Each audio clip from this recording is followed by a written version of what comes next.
Kuqhubekile-ke kutekwa kwendzaba yaThabani Komonye lapho solwa-ke kufuneka wona emaqiniso ukuthi engabe Thabani Komonye wafa kanjani. Namuhla kubuyiswe ifakazi bekucala lo ngumake wemufi Siphiwe Fortunate Mkhabela. Lapho make Mkhabela achazile ukuthi mhla tingu-19 enyangeni yeNkhwenkhweti waya-ke emoshali yaseDupes ngenhloso yekuyawujuba wona-ke ema-dreadlocks emufi. Make Mkhabela uthela kubona ukuthi buso baThabani bese bushintshile njengoba bese kude-ke emehlo uthi wakhanza sekakhishiwe-ke emoshali sekabekwe ngaphandle kusimende. Make Mkhabela uthi bekangahambi yedvana kepha-ke abehamba nalamanye-ke emalunga emndeni lamabili. Uthi wasonzela kuyombuka Dvutane lapho wafike wathuka kakhulu wate wamemeta wathi aphi emehlo emfanakhe.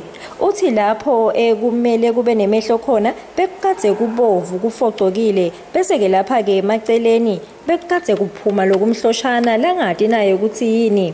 Mkhabela uchazile ukuthi-ke eDupes basitwa-ke i-mortuary attendant lo wathi-ke libito lakhe ngumcondisi lo waveta ukuthi lesidvumbu side vele emehlo. Emoshali yaseDupes kuthiwa-ke mcondisi waze waveta nembono wakhe wathi nge-experience yakhe yokusebenta khona-ke emoshali lolu hlobo lwetidvumbu letikanjena kuyenteka emehlo achume kepha-ke kuye ngekubola kwato. Kuthiwa-ke mcondisi wakubeka kwabasobala futhi kuthi noma kungathiwa akafakaze angakwenda lokho njengoba naye ubonile ukuthi isidvumbu besikade side-ke emehlo. Lokunye-ke lokuvetwe ngumake Mkhabela ukuthi-ke umlomo wokade ulimele futhi-ke ungavaleki. Umshushisi ubute make Mkhabela ukuthi wakhona yini kuthatha-ke tithombe temufi eDupes lapho khona make Mkhabela aphendulile ukuthi akatange-ke akhone kukwenta lokho njengoba-ke mcondisi waseDupes wala wathi-ke bangamcosha emsebentini akukavumeleki kuthatha tona-ke tithombe.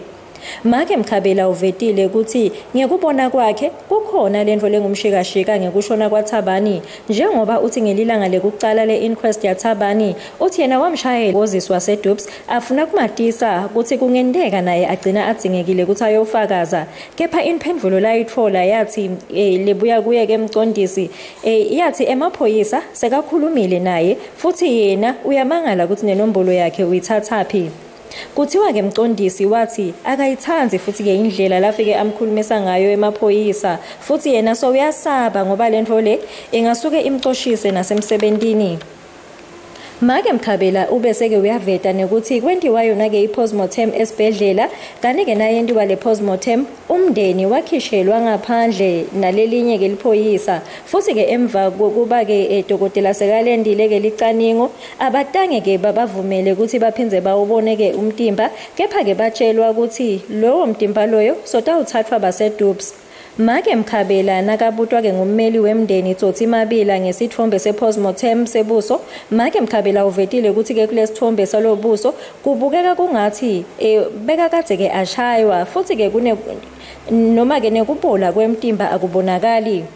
Ummeli Tsotsi Mabila ubute make ukuthi kulamalanga lasihlanu kusukela kumhla ka-14 kuya ku-19 nakabuka kude yini lebe kungentiwa kulomtimba.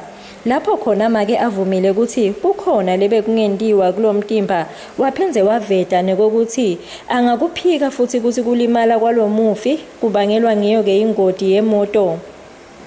Coroner Senior Magistrate Nonhlanhla Dlamini ubese-ke uyayigucisa yona-ke inkantolo kanti-ke kusasa kutekwa kwalendzaba kuyachubeka njengoba-ke kusasa kubheke ukuthi-ke kufakaze bhuti waseDupes kanye-ke nemajaha aseludzeludze lekuthiwa-ke ashayiswa ngumufi ngemotolo.